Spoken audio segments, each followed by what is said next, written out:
હું નિમિષા ભાવસાર મારી YouTube channel રૂડુ રસોડુમાં આપ સૌનું સ્વાગત કરું છું। આજે આપણે લીલા ચણાના વડા બનાવીશું। આપણે લીલા ચણાના હલવો તો આપણે બતાવી દીધો।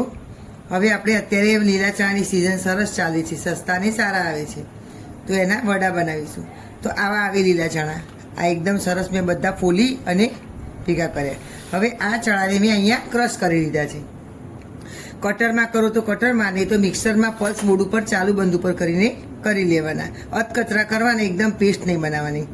પછી ખાંડ, તલ, અહીંયા લસણ, આદુ અને ડુંગળીની પેસ્ટ, જ્યાં ગરમ મસાલો, અને આ કોથમીર, મરચાં અને ફુદીનાની પેસ્ટ છે। આ તેલ તળવા માટે, આ મીઠું, આ બટાકા બાઇન્ડિંગ માટે થોડુંક આમ તમે વડું વળા એ માટે થોડાક બટાકા કાં તો કોર્નફ્લોર નંખાય, પછી તમને આ બ્રેડ ક્રમ્સ નંખાય, ગમે તે અંદર થોડુંક નાખવાનું। પછી આ લીંબુ, આ જે ચણા કરા ત્યાં કરતા એ આપણે આ એક વાસણમાં લઈ લઈશું, અને બટાકા પણ લઈ લઈશું।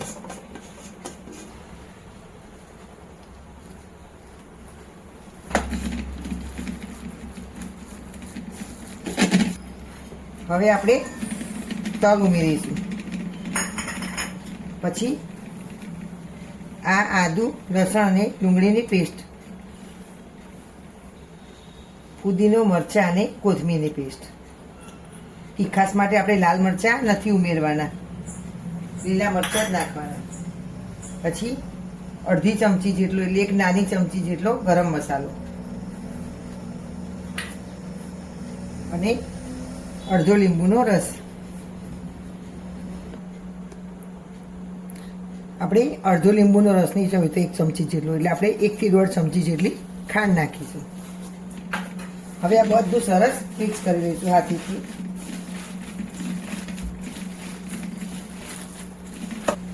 સ્વાદ અનુસાર મીઠું, મીઠું છેલ્લે નાખવાનું, અંદર પાણી વળશે તો ઢીલું થઈ જશે ખીરું।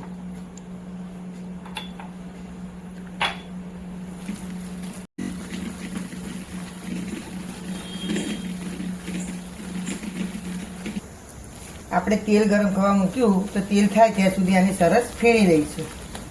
તમે સેજ ચપટી સોડા નાખી અને સરસ ફેણશું ને તો એકદમ સરસ પોચા વડા તૈયાર થશે, એટલા માટે ફેણવું જરૂરી છે।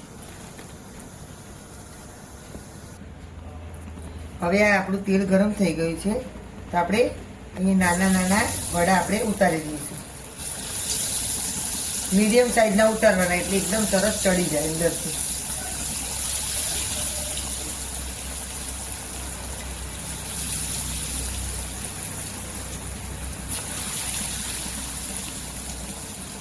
અને મીડિયમ તાપે જ તળવાના, એટલે અંદરથી સોફ્ટ અને ઉપરથી ગોલ્ડન બ્રાઉન થાય એવા થવા દેવાના, ક્રિસ્પી।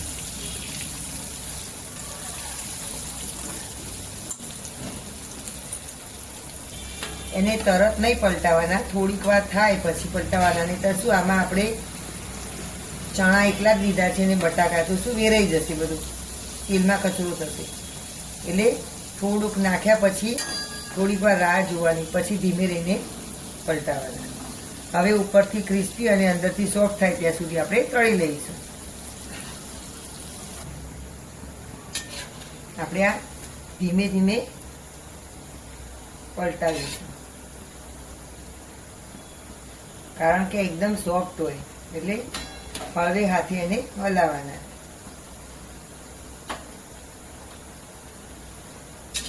એકદમ સરસ ક્રન્ચી વડા બને છે ચણાના। આવા તમે તુવેરના, વટાણાના પણ બનાવી શકો છો। હવે આપણે આગળના વિડીયોમાં લીલા ચણાના પરાઠા બતાવીશું, તો તમે જોતા રહેજો। આ આપણા લીલા ચણાના વડા તૈયાર, એકદમ ક્રિસ્પી બહારથી અને અંદરથી સોફ્ટ એવા સરસ। હવે એની જોડે ચા સાથે પણ સારા લાગે, ગ્રીન ચટણી જોડે પણ સારા લાગે, ખજૂર આમલીની ચટણી હોય તો મને દહીં જોડે ભાવે એટલે મેં દહીં મૂક્યું છે। ગળ્યું દહીં હોય કાં તો મોળું દહીં હોય તેની જોડે સરસ લાગશે। અંદરથી કેવા સોફ્ટ અને ઉપરથી ક્રિસ્પી એવા આપણા ચણાના વડા તૈયાર। આ વાનગી તમને પસંદ આવી હોય તો મારી ચેનલને સબસ્ક્રાઈબ કરશો, બેલ આઇકોન પર પ્રેસ કરશો, અને તમારા ફ્રેન્ડ સાથે શેર કરવાનું ભૂલતા નહીં, અને કોમેન્ટમાં કહેજો કે કેવા બને। બેલ આઇકોન ખાસ દબાવજો તો તમને આવનારી વધુ વાનગી જોવા મળતી રહેશે.